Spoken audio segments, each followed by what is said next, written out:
Dippin' Dots. Everyone's had them. Does anyone know how they were invented? We bring the genius behind the ice cream, Curt Jones, right after the trailer.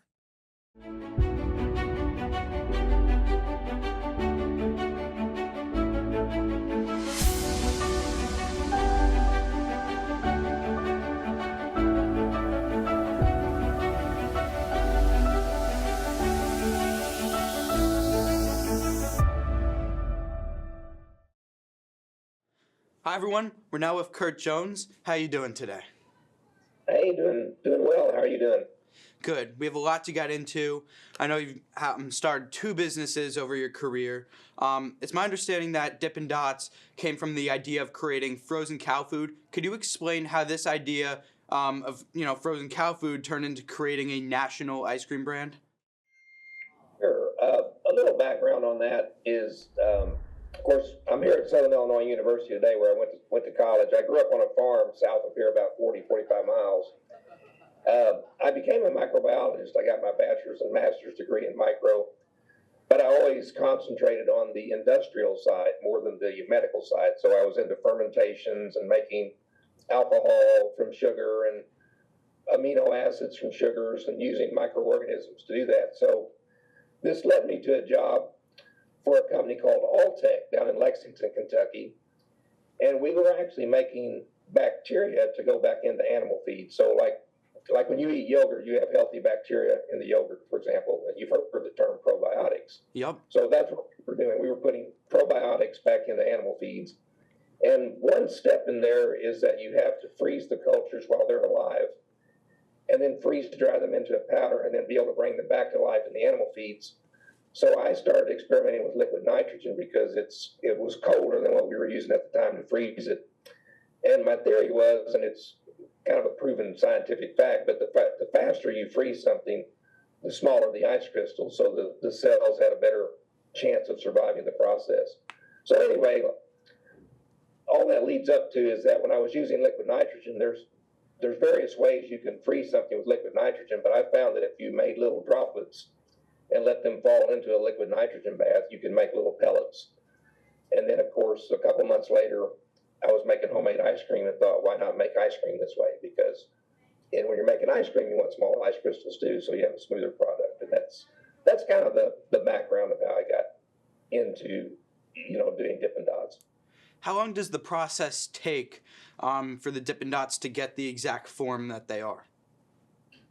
Well, once you're set up and running, I mean, you're taking the beads from a liquid state to a bead in less than like 3 seconds, probably. How cold does it have to be frozen at? What's that? How cold does it have to be frozen at? Well, we actually are freezing. Liquid nitrogen is 320 degrees below zero. So when the droplets hit the nitrogen, it's an almost instant freeze. It's not quite instant. It probably takes about 3 or 4 seconds for it to extract all the heat and become a frozen bead. Wow. Originally, Dippin' Dots, was one brick and mortar location. At what point did you know it was the right time to expand it? My wife and I opened a store in Lexington, Kentucky. Once I had the idea for Dippin' Dots, I stayed with my company for about 6 months, and then I left and started Dippin' Dots. We opened a store on the northeast side of Lexington, which was really not the best place to open a retail store. We didn't really know much about the retail side. But we were in that store for about a year, from March of 1988 until really the end of 1988. And so we developed a lot of our flavors, and we had customers, of course, that year. But it was the following spring that we got into our first theme park. And it took us a couple of years there to experiment around and kind of get everything working. But so it took about 3 years to really get the business up and going, where we were actually, going into other theme parks and starting to grow the business. Now, had the product stayed the same the entire time, or were there changes when you started, producing it more so? No, the products. I mean, obviously, we were adding, new flavors as we, from the beginning. We started with a lot of yogurts in the beginning because at the time yogurt was very popular. Like there were stores like TCBY, the country's best yogurt.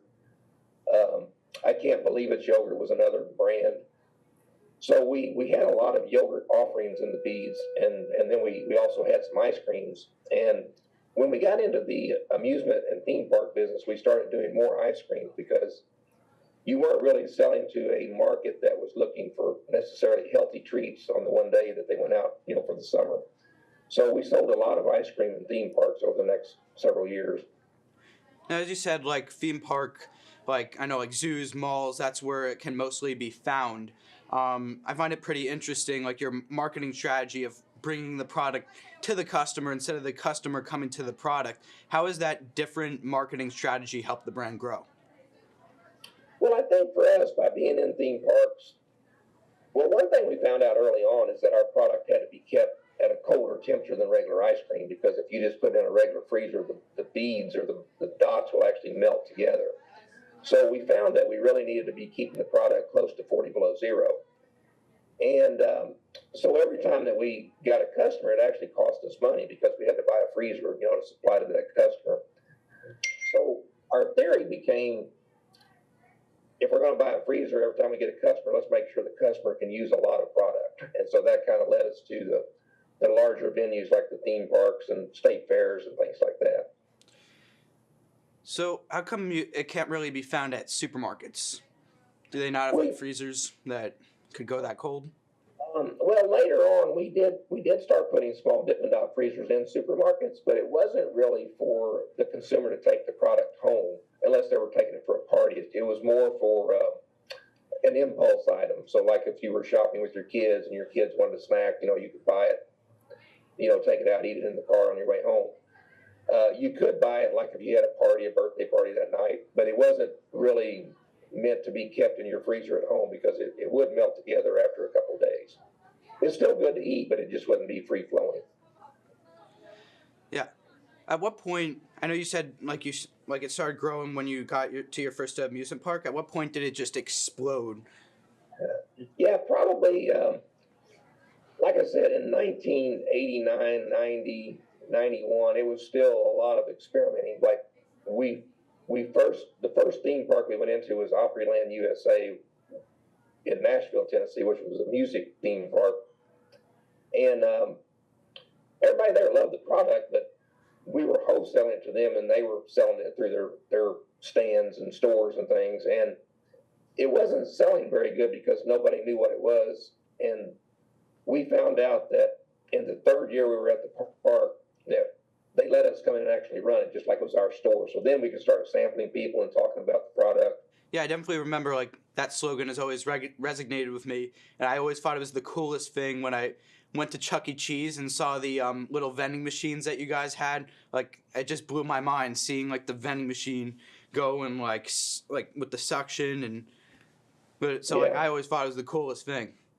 And there's a story behind the vending machine. A quick story. I mean, I wanted to put our product in individual little pouches, even back in the late 80s, just so we'd have an individual serving that we could sell, along with what was being scooped out at the theme parks and stores and things like that. But then later on, once we started that, I wanted to do it out of a vending machine, but we really didn't know of any vending machines that could hold it at that temperature. So we tried a couple things that didn't really work.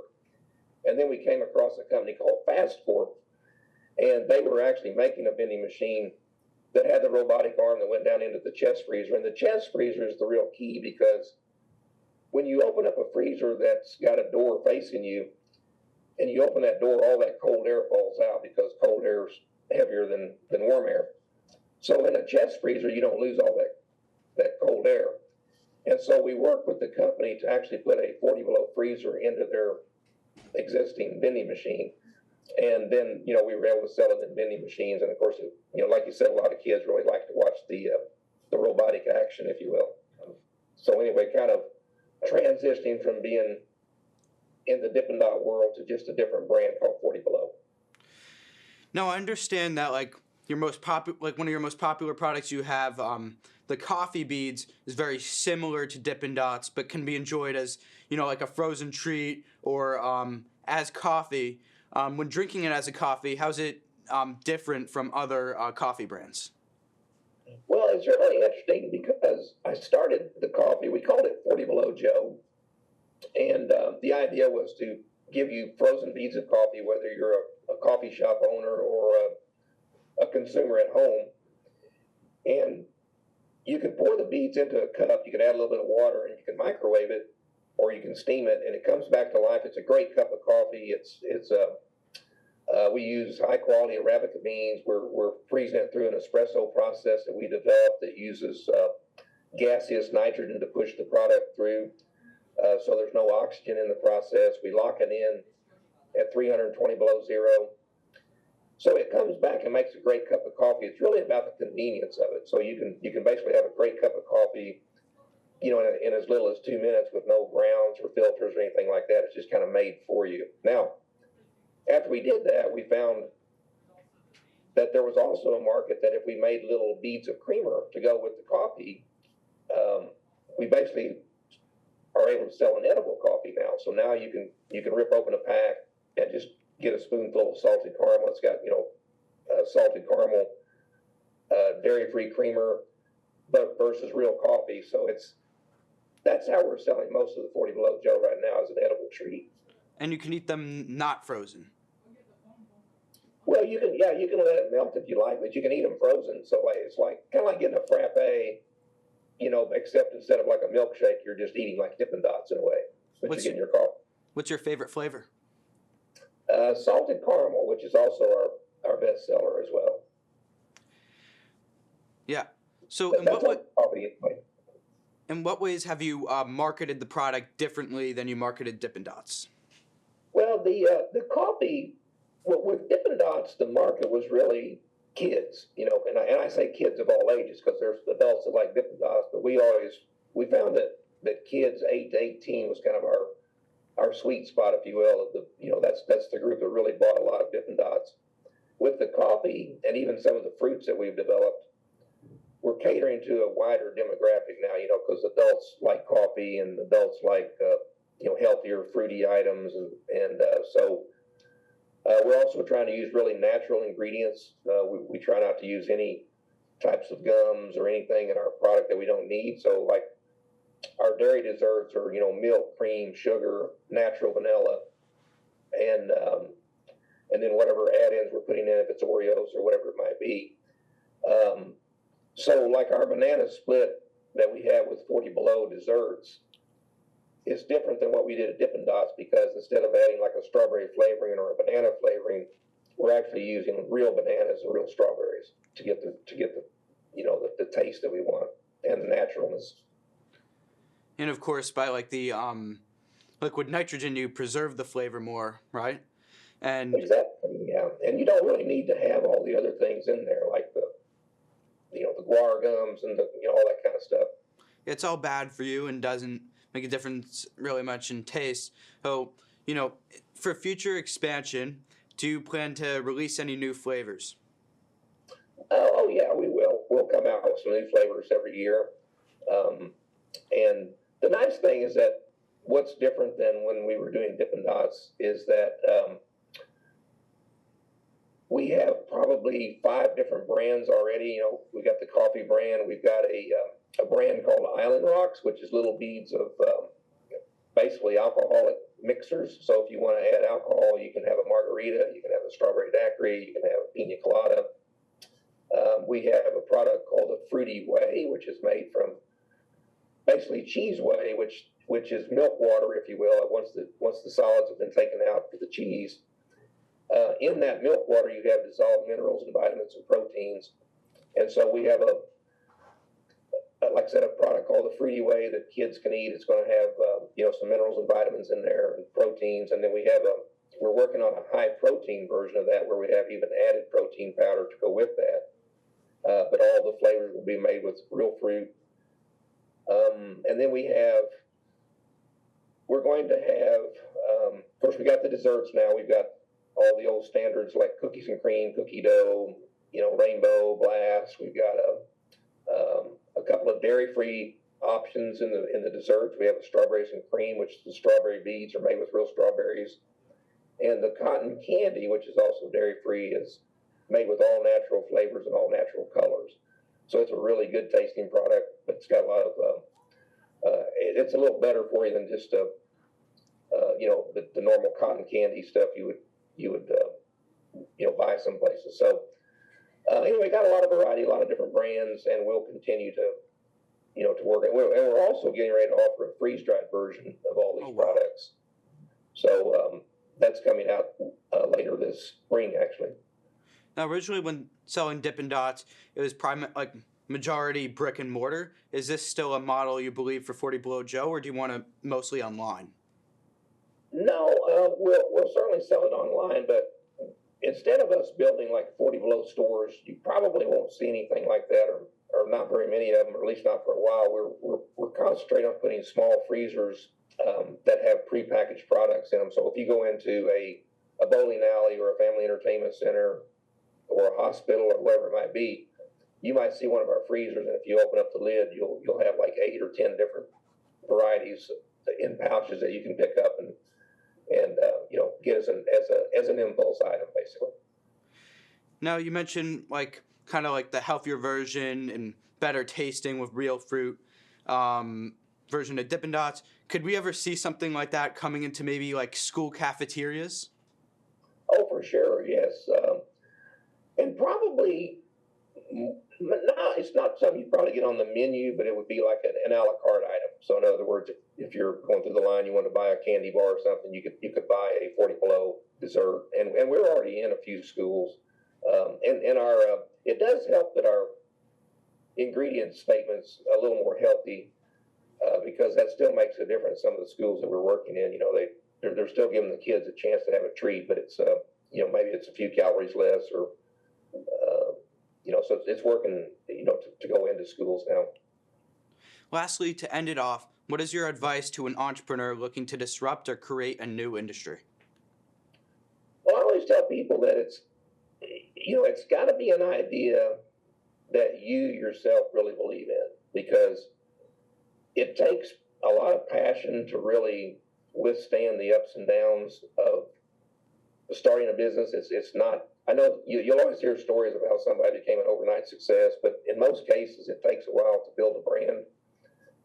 So I just say that be passionate about what you're trying to make or sell, and then you just have to be persistent, because like I said, you're going to get knocked down a lot of times, and you just got to be willing to get up and dust yourself off and get back in the game. Thank you so much for coming on. It was a pleasure. My pleasure as well. Thank you. Appreciate it.